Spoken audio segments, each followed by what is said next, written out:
when we're talking about institutional racism, especially in an organization, like from an organization point of view, for example, in the international development sector, you know, a lot of the times you can't really pinpoint it to one thing. It's like the working cultures, the mentality.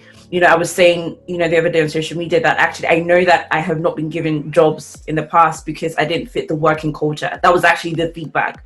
And what does working culture mean? I don't even, it's so abstract. I'm like, so wait, what what are you really trying to say? You know, and it's, how do we actually start to make that change? Is it, you know, like a quota? Is it diversity? Can we go beyond diversity quotas? Like, what does that actually look like to start making changes? I think, you know, for making changes, I think I'm probably going to come down a little bit controversial on this, because one of the things that I've learned, and I kind of knew already, but I've learned more about Parliament, is that the real change that has come in Parliament is because of all women shortlists. The reason we now have, I mean, it's only 34% of MPs are female, but in the Labour Party it's more than 50%. And the reason the Labour Party is more than 50% is because they had all women shortlists, and they decided to say, no, this is something that we're going to stand behind. And so all of our candidates for specific seats are going to have to be women. And that caused no end of drama. They got taken to court because of it. Like, it was not an easy thing to do, but it's what has led to the change. And so I think there is something to be said in positive discrimination. And I know a lot of people are very against it. But if you really want to, if you believe the reasons for making the change that you think that needs to be made, and you believe that anybody could do those roles, I think that if you really want to do it, that something among positive discrimination can be something that makes a difference. And it's not something you have to do forever. But if you look at what has happened in politics as a real life kind of case study of where it's been effective, I think it's the thing that's made all the difference. And the Tories didn't do it, and they do not have anywhere near a 50-50 split of women MPs.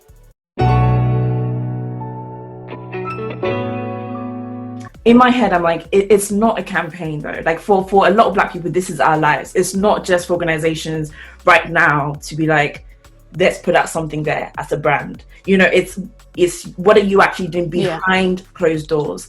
And then the question comes, changing people's mentality is hard. Do we now start to have education seminars in organizations? Is that the way to go? Like, you know, practical takeaways for organization, like, yes, you can have it, but how do we move forward? So one of the really interesting pieces I looked into when I did a bit of research into this a while ago was a Harvard Business Review piece, where they did a meta study of all the different EDI trainings that have been done in companies. Right. And I can't remember what the period they did it over. I think it was 5 years. And there was lots of unconscious bias training, some mentoring, a bunch of other things that they did put in place. And they looked at what actually made a difference. And they found that unconscious bias training actually made it worse. So if you look at a board of a company that might have, for argument's sake, we're going to have 10 people on that board. In companies that have done unconscious bias training, if they started with 2 Black people, they now have 1. Like, they'd actually gone backwards. The only thing that made a difference was mentoring. It made a massive difference. It was easily, statistically, the most significant thing that made a difference to representation on a board. So actually real difference in the real world, rather than just kind of saying nice things and putting out statements and whatever. Things that actually made a difference to getting BAME people onto boards was mentoring. And I think that's really interesting, because it was something that I had always felt but never had the stats to back up, which is, I don't think there's any point preaching to people that are not interested.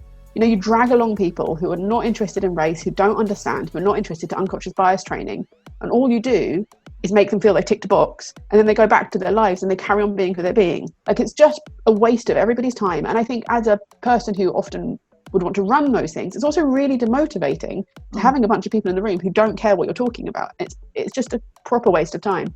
So I think what those studies showed me was that there's something in that. You know, you don't want to work with people who actually want to work with you. You want to build a momentum of people who are actually interested. You don't need to convince everybody, but the people that are on the fence, or the people that are on your side, those are the people to focus on. Those are the people with whom you want to build a tribe and build a momentum and work out what your positive change you want to see in the world is. And I think for movement, it's about working out who you want to be. And then if you want to be someone who chains yourself to stuff, that's great. Like, we need that because people need to take a stand and say, this is not okay. But you also need people who are wanting to build for the future and wanting to work out what that looks like and how we get there. And we'll build consensus with people and move them forward. It's about working out what you want and then working out how you get there and then bringing people with you. And I think mentoring is kind of linked up with that. It's about finding people and literally offering them a step forward and offering them a chance. What you've just said is so key for where we're heading, like post-corona or post-COVID-19 in a global pandemic.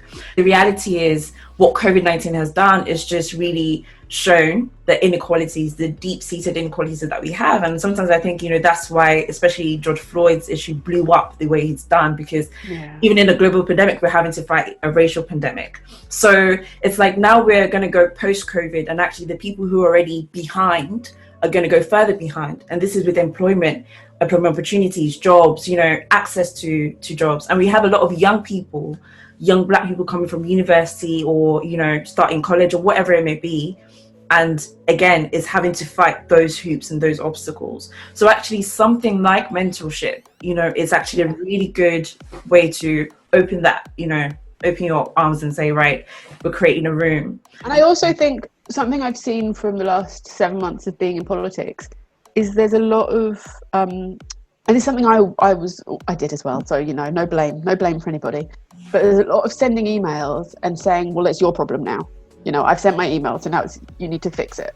And actually the most successful campaigns, the things that make the biggest difference, is you go, I've noticed something, how can we do it? Or here's what I'm going to do. You want to inspire people with your action. There's a lot of pushing problems onto politicians or pushing problems onto other people and saying, I've noticed this is an issue, could you fix it, please? And actually everybody else doesn't need to have the issue that you have. It's not their responsibility. If you see something you want to fix in the world, that's your responsibility to try and do something about it. It's not someone else's responsibility. Politicians are just people who put themselves in that position and decided to have a go. They don't have the responsibility to fix everything in the world. I think it's more, we're in a place more now than we ever have been where people are acknowledging these issues and are stepping forward and making statements. The power in statements, even if people are behind the scenes doing all sorts of crazy things, if they are putting out public statements that say they believe in this stuff, the power in that is you can hold them to it. If they've said, I believe in equality, I believe in racial equality, you can then go, oh, look, I saw this amazing statement that you put out. How about whatever? And that holds them to it. So I think it's really interesting because some people get very annoyed when companies or individuals put out stuff and they're not living it behind the scenes. And in some ways I get that, but in other ways I think, but there's such power in words. And I think people underestimate that sometimes. There's such power in saying what you're going to be, because the world then has taken that. So I think we're in a much better place. If you looked, even today, if you looked at Twitter, the amount of companies who are pumping out, George Floyd, we stand with, Black Lives Matter, blah, blah, blah.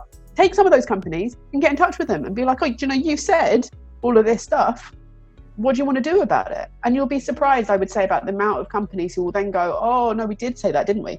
And we don't want, even if they don't care, they don't want the press disaster that comes with having said one thing and then straight up doing another.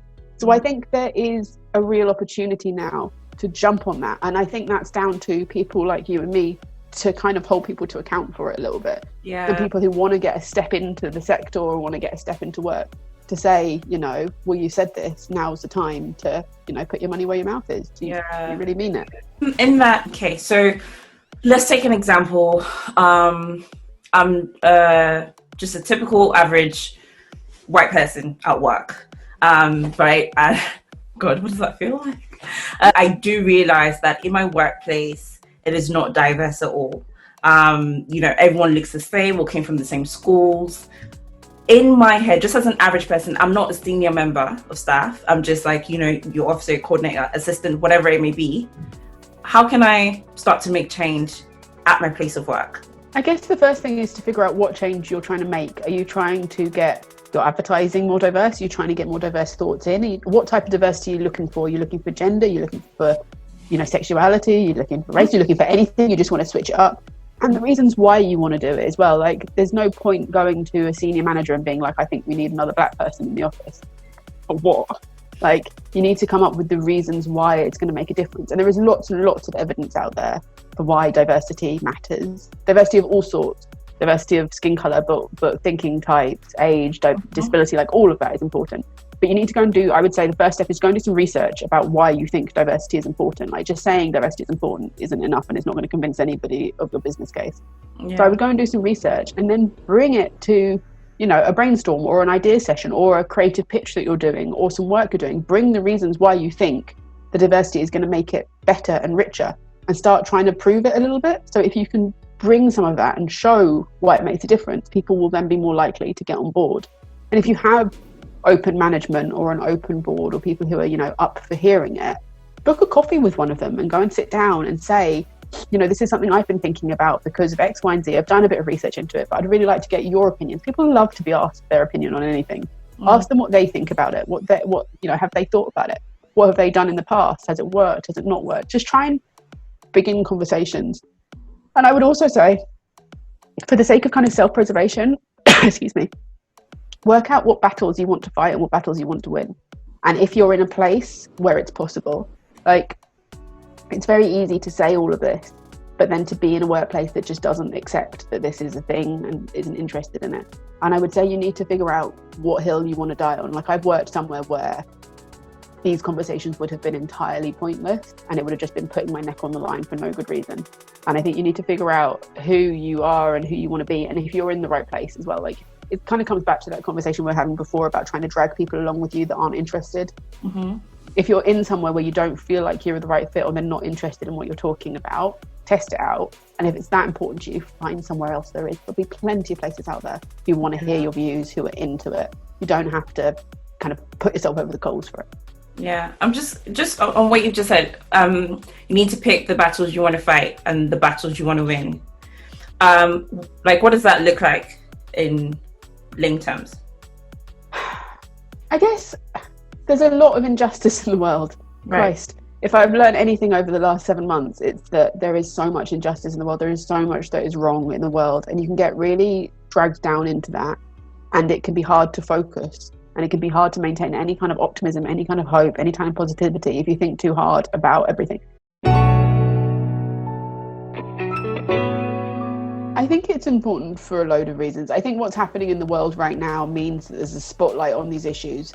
But I also think that there is a generation of Black people growing up who have grown into a different world and who don't know what it means for them and don't know what doors are open to them, and have noticed that people are talking more about diversity. But what does that mean to me?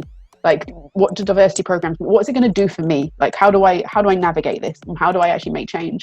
And for white people out there who are going, what does it mean to be an ally? What does it mean for white privilege? So I think there's something about working with the next generation and trying to break it down a little bit and showing what these changes actually mean in a practical terms, what you can actually do practically to make a difference, how you can build your network, how you can talk to, what you can expect from people. So I think the timing of what's going on in America, the protests that are happening in the UK, what's going on with COVID, like, the world has fundamentally shifted in quite a massive way inside of 2 months. And so it's about looking for what the future means and how we can build a better future. I love that. Thank you so much, Kizzy. It's so amazing having you here. Honestly, thank you so much. If you got this far to the end of the video, honestly, thank you so much for watching. Make sure you subscribe, you like, you comment, not just because that's what everyone on YouTube says, but we want to have real conversations. The whole point of this is to have real conversations, trying to make lasting changes in our community. If you want to follow the conversation, make sure you follow right here on social media.